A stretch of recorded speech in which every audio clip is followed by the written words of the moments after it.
Hello guys, സുഗമോ ദേവിയിൽ ഇനി പ്രേക്ഷകരെ ഞെട്ടിക്കുന്ന ആ നിമിഷങ്ങളോ? അതേ കൂട്ടുകാരെ, ഇനി നമ്മുടെ ദേവിനോട് നമ്മുടെ അരുന്ധതി പറയുന്നുണ്ട്, ഇനി ഓഫീസ് ജോലിക്കിടയിൽ തന്റെ മകന്റെ കാര്യം കൂടെ ഇടയ്ക്ക് നോക്കേണ്ടി വരും എന്ന് പറയുന്നുണ്ട്. അപ്പൊ നമ്മുടെ ദേവികയ്ക്കാണെങ്കിൽ നോ പറയാനും പറ്റുന്നില്ല, എന്നാൽ ഈ കാര്യങ്ങളൊന്നും വീട്ടിൽ പറയാനും തനിക്ക് പങ്കുവയ്ക്കാനും സാധിക്കുന്നില്ല അല്ലെ.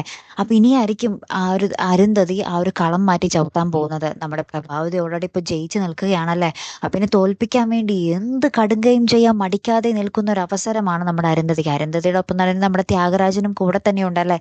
ത്യാഗരാജനും ഇപ്പോൾ കളം മാറ്റി ചവിട്ടിരിക്കുകയാണ്, ഭയങ്കര പാവമായിട്ട് മാപ്പൊക്കെ പറഞ്ഞപ്പോൾ നിൽക്കുന്നുണ്ട്.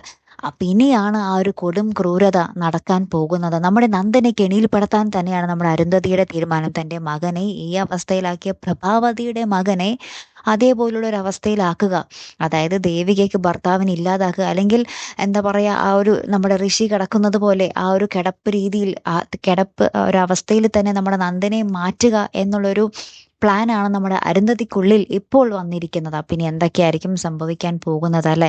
നമ്മുടെ നന്ദൻ വൈകാതെ തന്നെ അറിയും നമ്മുടെ ത്യാഗരാജന്റെ ആളാണ് അരുന്ധതി എന്നും.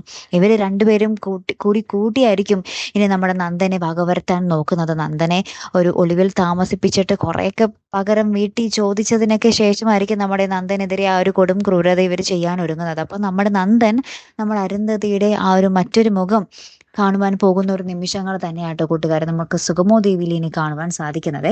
കാത്തിരുന്ന് തന്നെ കാണാം. അപ്പൊ അടുത്തൊരു വീഡിയോയുമായി വരുന്നത് വരയ്ക്കും ഗുഡ് ബൈ.